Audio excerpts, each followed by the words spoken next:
Jonesy and Amanda. Jam Nation. I've never really been a fan of Triple J, even when I was a young person, because I'm just always been a commercial radio guy.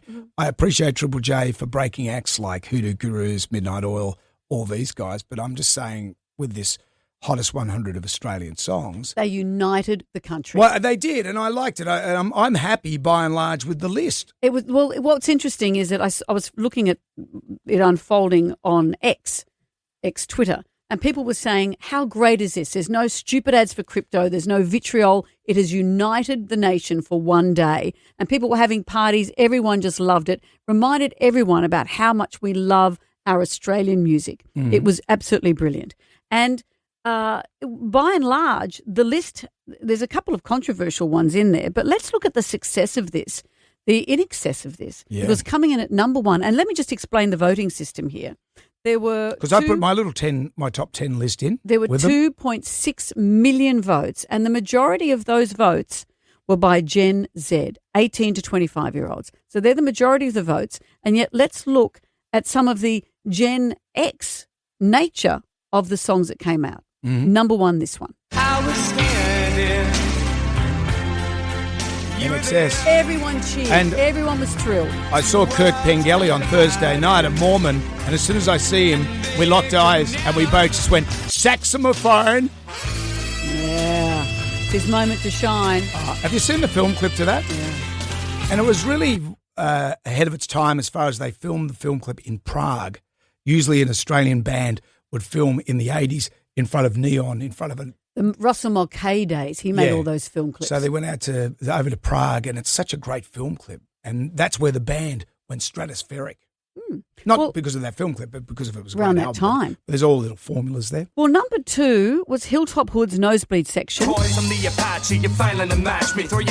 that. Now, that's interesting because it's a track that's 10 times platinum in Australia, but never actually charted in the ARIAs, in the top 50. A lot of people were crying foul about that, and Cosby Sweater was way down the I order. love that song, Cosby Sweater. You know what it's about? What? Bill Cosby. Yeah. What else?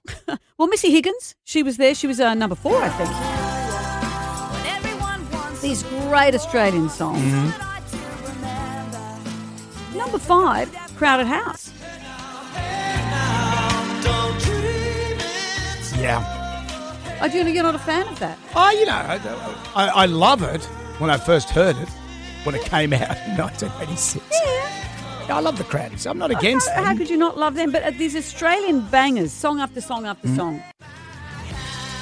Powderfinger. Okay.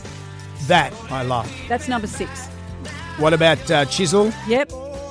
Come on. That was number 7. My son texted me saying, hey, Flame Trees is number 7 because I worked on the film clip. He said did. I was responsible for this being number 7. Instead of going to Prague, you mucked up the film clip. In Oberon.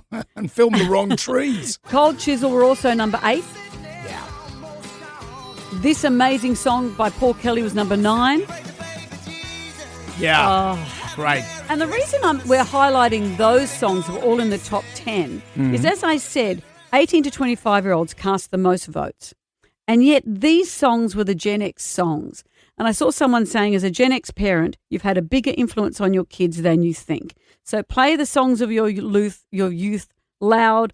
Let everyone hear them because they're loving them too. Yeah, they do like them.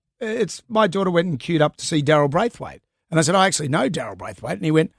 He went? She went. Mm-hmm. She said, no, you don't. You wouldn't have heard of him. Oh, come on. You're just making that bullshit up. Sorry to be swearing, but don't make that. She knows you know Daryl. Who doesn't know and love Daryl? And those big anthems were obviously in there as well. Meanwhile, what about our number 1?